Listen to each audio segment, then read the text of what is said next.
Hello everyone, welcome back to our channel. In the previous class, we have already discussed about the landforms in part A of this chapter. Today, we will discuss a real village in one of the richest plain in Andhra Pradesh called Penamakuru, a village in the Krishna Delta. Before then, we go through the lesson. Let's have a look on these images. So this is the district map of Krishna district map.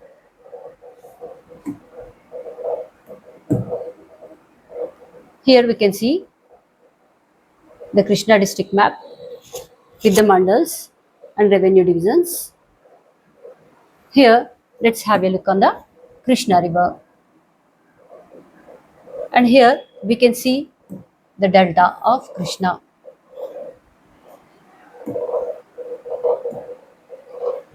Now, let us discuss about the Bandar Canal. Bandar Canal, after traveling about 3 kilometers from Muyuru, we reach Penamakuru by crossing this Bandar Canal. This canal starts from the Krishna River at Prakasham Barrage in Vijayawada. This canal flows from northwest to southeast of the village. Water from this canal is taken to nearly fields using small channels. This is how water is brought from the Krishna River to farms through canals to help grow crops. Here we will discuss about the location of Penmakuru. It is the village map of Penmakuru. Here we can observe few symbols. This symbol represent canal. This symbol represent orchards. And here this is a symbol of house. It is a symbol of hut. This is a symbol of tank, and these are the fields. These are all symbols which represents we can observe in this village map of Penmakuru. Now let us discuss about the Prakasham Barrage. The Prakasham Barrage. The Krishna Delta begin of Vijayawada city, which is on the northern bank of the river. The British built a barrage in 1853. So, the Britishers built this barrage in 1853 across the Krishna River at Vijayawada. This barrage is now called as Prakasham Barrage. The water from the barrage is sent into canals. This water is used to irrigate nearly 12 lakh acres of land. So, thanks to Prakasham Barrage, lakhs of acres in Krishna Delta gets water for farming. That's why this area is called as the rice bowl of Andhra Pradesh. Now, let us discuss about the soil in the Penmakuru village. In Penmakuru village, we can see three kinds of soils: alluvial soil, black soil, and sandy soil. First of all, let us deal with the alluvial soil. Here, the alluvial soil is also called as Ondrubhumi. This soil is heavy and it can hold a lot of water with full of nutrients. That's why crops grow well here. So it is heavy and have high water holding capacity and also rich in nutrients. Now let us see the black soil. Black soil is also called as Nallaregadi Bhumi, which is very fair and clayey, and it stay wet and sticky after a rain and keeps moisture for a long time when cracks when dry, which helps in natural ploughing, means nothing but self ploughing. So this soil is found up to a depth of 5 feet. They get very sticky with rain and retain moisture for a long time. Now let's deal with the sandy soil. Sandy soil is also called as Isaka Bhumi.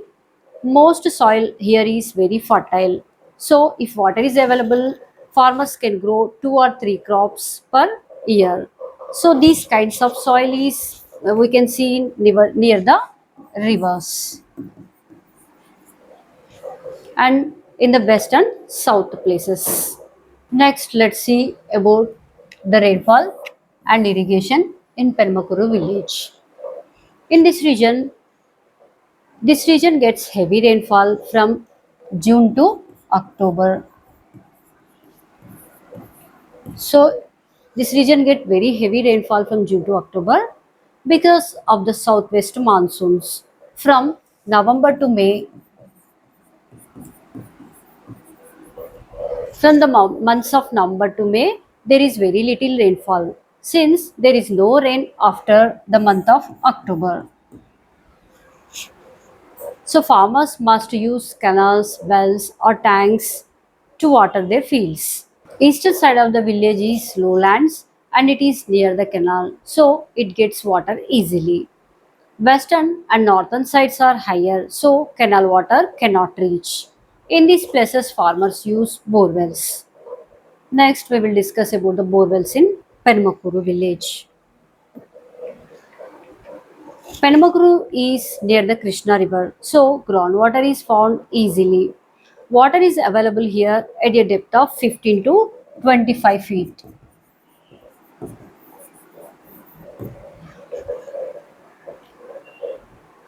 As the whole area has electricity, so most bore wells use electric submersible pumps to lift the water. Now let us discuss about the cyclones and floods. Krishna district is one of the most flood affected area in Andhra Pradesh, but Panmakuru village is on higher ground, so it is safe from floods. Even during the worst floods in 1997 and 2006 and in 2009, which were affected, these were called as most worst floods. So even during these floods, worst floods in these years, Penmakuru was not badly affected. Now let's discuss about the crops in Krishna district. Paddy is grown a lot in coastal areas, especially in Krishna district. It is mainly grown in low-lying lands called Pallapabhumi and the Salva. The Salva variety of paddy is sown during the monsoon season. Farmers plant it in June to July, the month of June to July. They grow high yield paddy types like MTU 2716, Swarna, and BPTs. The crop is harvested around October or November. After the monsoon crops are harvested in December, farmers begin planting a new crop for the winter season. This winter crop is called as dalwa. Sugarcane takes a long time to grow, about 9 to 12 months. It is usually harvested in February or March. Now, farmers also grow turmeric, yam, and banana in the uplands, which is also called as higher lands. These crops are sown when the rains start and also harvested around February or March months.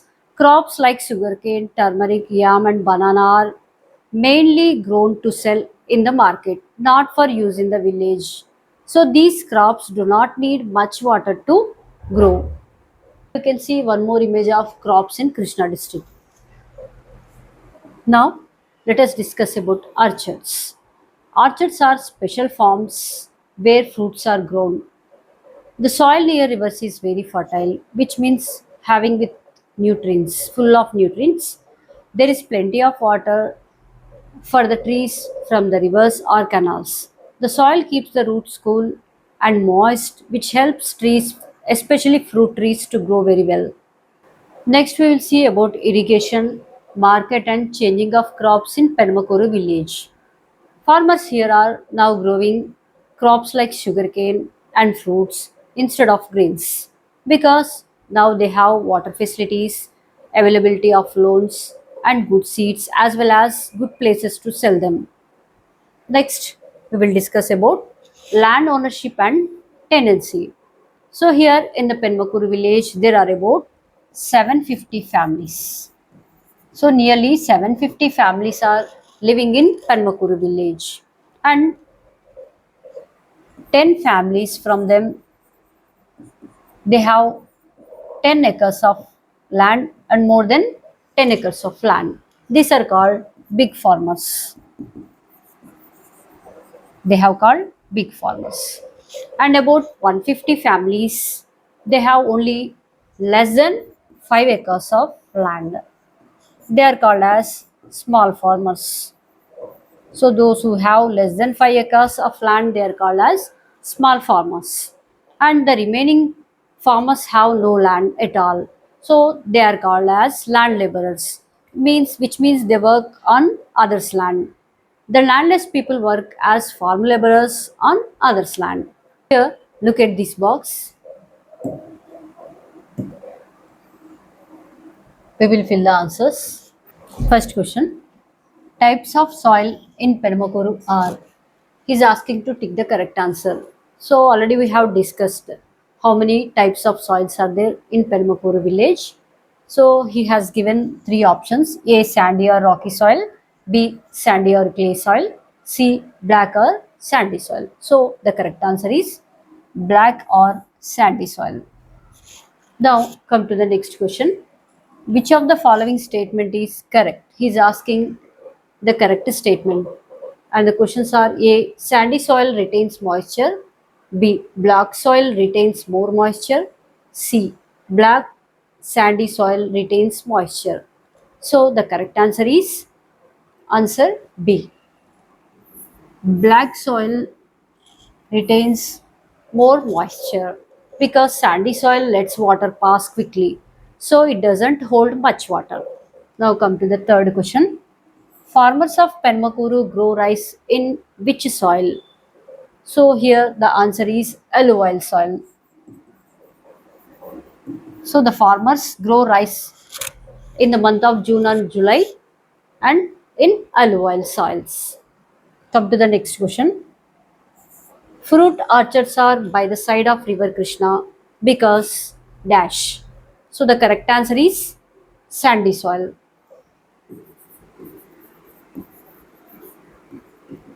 So the fruit orchards are by the side of river Krishna because of sandy soil. Because the sandy soil has rich and there is plenty of water for the trees. Now go to the next topic. Let's discuss about the houses in the Penamakuru village. In this village, many types of people live from different castes and different jobs. The landlords are rich farmers live in the main part of the village, and other people live near the canal and towards the south. These people include workers, small farmers, shopkeepers, etc. And the middle of the village has shops, banks, RMP doctors, and food places. Next, let us see about the rearing of animals, basket weaving, pig rearing, and fishing. So, rearing of animals. In the Permakuru village, there is no free land for grazing animals. So, farmers keep only a few cows, buffaloes, and bullocks for work and milk. Now, we'll discuss about basket makers. In the Permakuru village, only 15 to 20 families. So 15 to 20 families live near the Bandar Canal in the village. They came from other places to this village for work. They make baskets. So these families make baskets and as well as catch rats and rear pigs to earn money. Now we'll discuss about the poultry. Poultry. The Penmakuru village has a big and modernized poultry farm. So here everything is done by machines. Water is given to the hens through small pipes called nipples, and food is given using moving belts called conveyor belts. Here around 80,000 hens, and every day they lay about 50,000 eggs. So these eggs are sent to Vijayawada as well as Assam, Bihar, and other places. The chicken waste is sold to farmers to feed the fish. Here we will see a rice mill in Penmakuru village. A rice mill is a place where paddy is cleaned and turned into white rice. Since it is based on farming, it is called an agro industry. Now we'll see road transport and markets. This is the Google map of Uyuru road transport. Farmers in the village sell sugarcane to sugar factory in Buyuru. They send vegetables and bananas to Raitu Bazar in Buyuru and Vijayawada. So availability of labor. So here road transport we already discussed. The farmers of this village sell sugarcane need to nearby the sugar factory located in Uyur and vegetables and bananas to the Raitu Bazar. We have discussed this. Availability of labors. Here, many villages work in farming. Some workers came from the other villages. Young people who studied 10th or above do jobs like electricians and auto drivers. The youth who studied 10th or above are working as electricians or auto drivers or as a mechanics. So this is the chapter about Penamakuru village. Thank you for watching our videos. See you in the next chapter.